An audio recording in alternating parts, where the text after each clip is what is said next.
अस्सलाम वालेकुम जी, मैं हूं डॉक्टर नुमान और आप देख रहे हैं मेरा यूट्यूब चैनल। सबसे पहले आने वाले तमाम व्यूअर्स को खुशामदीद। आज जो डिज़ीज़ डिस्कस करने जा रहे हैं वो है मिल्क फ़ीवर, जिसे हाइपोकैल्सीमिया भी कहते हैं, पार्चुरिएंट पेरेसिस भी कहते हैं और आम तौर पे इसे सोतक का बुखार या सोकड़े का बुखार या दूध का बुखार कहा जाता है। तो मैं सबसे पहले इसकी बताऊंगा एज़ यूजुअल के वजूहात क्या हैं और इसमें अलामात क्या आती हैं, क्लिनिकल साइंस कौन से हैं और इसे डायग्नोस कैसे करना है और फिर एट द एंड इसका ट्रीटमेंट कैसे करना है। और सबसे ख़ास बात जो हमने डिस्कस कर रही है कि इस डिज़ीज़ को आने से बचाना कैसे है। तो असल में होता ये है कि जो कैल्शियम का लेवल है वो सीरम के अंदर, ब्लड के अंदर 8 से 10 मिलीग्राम पर डेसीलीटर होता है। अब जब जानवर बच्चा देता है और कोलोस्ट्रम बनता है, जिसे हम बोली कहते हैं आम अल्फाज में, उस बोली के अंदर कैल्शियम की मिकदार बहुत ज़्यादा होती है। तो जो ही जानवर बच्चा देता है और वो बोली निकलती है, उसमें 20 से 30 ग्राम जो है वो कैल्शियम रिलीज़ हो जाती है। तो इसकी वजह से जानवर के जिस्म के अंदर, जानवर के ब्लड के अंदर कैल्शियम की कमी हो जाती है, जिससे फिर हाइपोकैल्सीमिया होता है, जिसे हम मिल्क फ़ीवर या सोतक का बुखार या दूध का बुखार कहते हैं। अब होता क्या है, इसमें अलामात कौन सी आती हैं उसको हमने 3 डिफरेंट स्टेजेस में डिवाइड किया हुआ है, स्टेज 1, 2 और स्टेज 3। अब स्टेज 1 जो है वो है बिल्कुल जिसमें माइनर साइंस आते हैं, स्टेज 2 जो थोड़ी उससे ज़्यादा ख़तरनाक है, और स्टेज 3 जो बिल्कुल ही क्रिटिकल स्टेज है, वो डेथ की स्टेज है, कोमा की स्टेज है। अब स्टेज 1 में ये होता है कि एनिमल बहुत ज़्यादा हाइपर सेंसिटिव हो जाता है। अगर उसे हाथ लगाएं या कोई आवाज़ दें तो वो रिस्पॉन्स देता है। एनिमल एटैक्सिक होता है, जिसमें वो मूवमेंट नहीं करता, सही तरह चल नहीं सकता, उसकी मूवमेंट इरेगुलर होती है और उसके फ्लैंक रीजन पे उसके जो मसल्स होते हैं वो मसल्स पे ट्रेमर होती है, झटके वगैरह लगते हैं। ये तो होते हैं स्टेज 1 के साइन। और एनिमल जो होता है वो रेस्टलेसनेस शो करता है, बेचैनी सी होती है उसे, अजीब सी बेचैनी।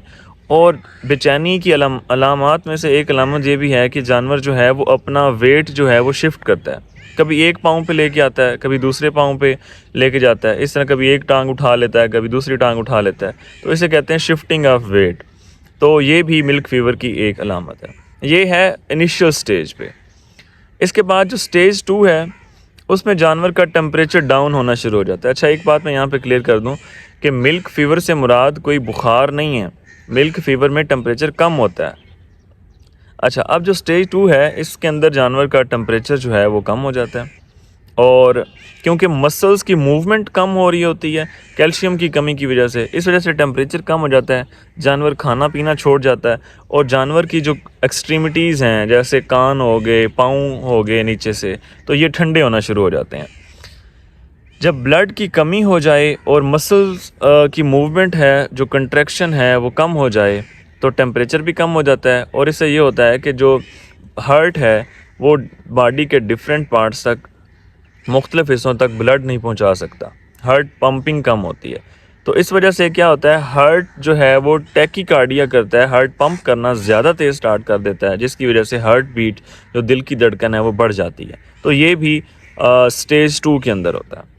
दूसरे नंबर पे जो गैस्ट्रो इंटेस्टाइनल सिस्टम है, जीआईटी सिस्टम है, वो पैरालाइज कर जाता है क्योंकि मसल की मूवमेंट नहीं हो रही। इस वजह से फीसिस भी नहीं आते और यूरिन भी नहीं आता। उसके बाद इसमें जो एक और साइन देखा जाता है कि जानवर एस शेप बना लेता है। जानवर जो अपना सर है उसे घुमा के यूं अपनी पिछली जो टांगें हैं या बेली के ऊपर रख देता है, इसे एस शेप कर्व कहते हैं। तो ये भी स्टेज 2 के अंदर देखी जाती है। उसके बाद स्टेज 3 है। स्टेज 3 के अंदर जानवर जो है वो कोमा की हालत में चला जाता है और एट द एंड डेथ होती है। स्टेज 3 में अगर एक बार जानवर चला गया तो उसकी रिकवरी बहुत मुश्किल है। तो ये थे क्लिनिकल साइंस। अच्छा, अब हम इस स्टेज पे हम कौन सी दूसरी डिजीज़ हैं जिसके साथ हम डिफरेंशियल डायग्नोसिस कर रहे होते हैं, मतलब कि हम देख रहे होते हैं कि यार हो सकता है ये साइंस तो फ़लाँ डिजीज़ में भी आते हैं, हम कंफ्यूज होते हैं। तो वो एक टॉक्सिक मेट्राइटिस की कंडीशन है, जैसे कि पिछली वीडियो में मैंने मेट्राइटिस के बारे में बताया था। जो मेट्राइटिस की ग्रेड 3 मेट्राइटिस थी, उसके अंदर टॉक्सिक मेट्राइटिस है, उसके अंदर भी जानवर तकरीबन कुछ ऐसे ही साइंस शो करता है जो स्टेज 3 की या स्टेज 2 के एंड पे जो साइंस शो होते हैं। तो इसके साथ हम इसका कंपैरिजन कर सकते हैं, डिफरेंशियल डायग्नोसिस कर सकते हैं। दूसरा, हम कीटोसिस के साथ भी डिफरेंशियल डायग्नोसिस कर सकते हैं इसका। अच्छा, अब मिल्क फीवर के साथ साथ नमूनिया के चांसेस भी होते हैं। ये अक्सर देखे गए हैं फील्ड के अंदर कि मिल्क फीवर जब आता है तो उसके साथ नमूनिया भी होता है। अच्छा, अब हम इसका ट्रीटमेंट कैसे करेंगे? सबसे पहले तो हम क्या करेंगे कि कैल्शियम ग्लूकोनेट जो है मार्केट में प्रोडक्ट अवेलेबल है, ठीक है। ये डिफरेंट ब्रांड्स, मिल्फॉन सी हो गया, ठीक है, इस तरह डिफरेंट और प्रोडक्ट्स भी अवेलेबल हैं जो यूज़ होते हैं। तो ये हमने यूज़ करना है सबसे पहले कैल्शियम का सोर्स। उसके बाद हम मैग्नीशियम भी यूज़ करेंगे, फास्फोरस भी यूज़ करेंगे इसके साथ। उसके बाद कैल्शियम का साल्ट होता है, कैल्शियम प्रोपियोनेट के नाम से आता है, जिसे हमने ग्लाइकोल के अंदर, प्रोपाइलीन ग्लाइकोल जो कि एनर्जी रिच सोर्स है, उसके अंदर डाल के हमने ड्रेंच करवाना है।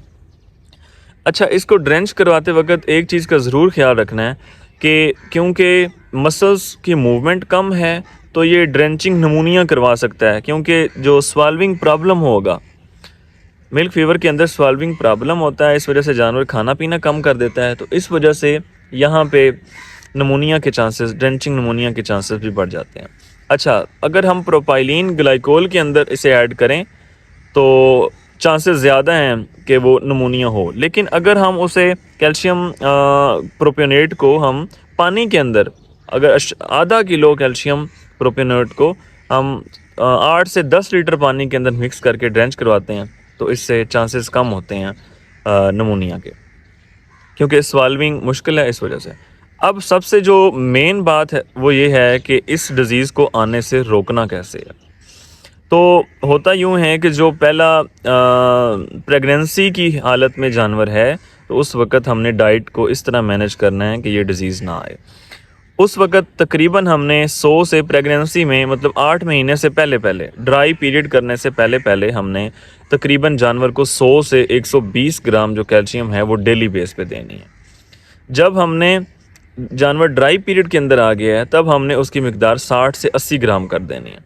अच्छा, अब हमने ये 60 से 80 ग्राम क्यों करनी है? हालांकि लोग कुछ सोचते हैं कि अब जानवर जो है वो पार्चुरेशन के बच्चा देने के करीब है तो हम उसको ज़्यादा कैल्शियम दें ताकि मिल्क फीवर के चांसेस कम हो। हालांकि ये बात गलत है। ये बात यूँ गलत है कि जब जानवर को हम आखिरी दिनों में थोड़ी कैल्शियम देंगे तो उससे ये होगा कि जो जानवर की हड्डियों से कैल्शियम आना शुरू हो जाएगी ब्लड के अंदर, तो जानवर यूज़ टू हो जाएगा इस चीज़ का। और दूसरी बात कि जो इंटेस्टाइन से, अंथड़ियों से एब्जॉर्प्शन होनी थी कैल्शियम की, वो भी जानवर बढ़ा देगा। तो इस तरह जो इसके चांसेस हैं मिल्क फीवर के वो कम हो जाते हैं। दूसरी जो प्रिवेंशन जो है, जो हम कर सकते हैं जिससे चांसेस हों कि कम आए, वो ये है कि पार्चुरेशन के बाद, बच्चा देने के बाद जानवर का जो दूध है वो आपने पूरा नहीं धोना, वो दूध आधा धोना है, ठीक है, कुछ दूध छोड़ देना अंदर। लेकिन इसमें एक ख़तरा ये है कि इसमें मास्टाइटिस के आने के चांसेस होते हैं, तो इस चीज़ का भी हमने साथ साथ ध्यान करना है। अच्छा, ट्रीटमेंट में हमने एक और चीज़ करनी है, डेक्सट्रोज़ की बोतल भी हमने लगानी है, क्योंकि जानवर की टेम्परेचर बहुत लो हो चुका है, एनर्जी बहुत कम हो चुकी है, क्योंकि जानवर खा नहीं रहा, तो हमने डेक्सट्रोज़ 25% की भी एक बोतल साथ लगानी है। उसके साथ हमने कार्टिकोस्टेरॉइड डेक्सामेथासोन का इंजेक्शन भी ज़रूर लगाना है, क्योंकि इसका टेम्परेचर बहुत कम हो चुका है तो ये टेम्परेचर को भी राइज़ करेगा, और हाइपरग्लाइसीमिक इफ़ेक्ट है, ये ग्लूकोज़ की जो कमी हो गई है उसको भी पूरा करेगा। तो ये है सारा मिल्क फीवर के बारे में। अगर आपको हमारी वीडियो पसंद आई हो तो हमारा चैनल ज़रूर सब्सक्राइब करें। बहुत शुक्रिया।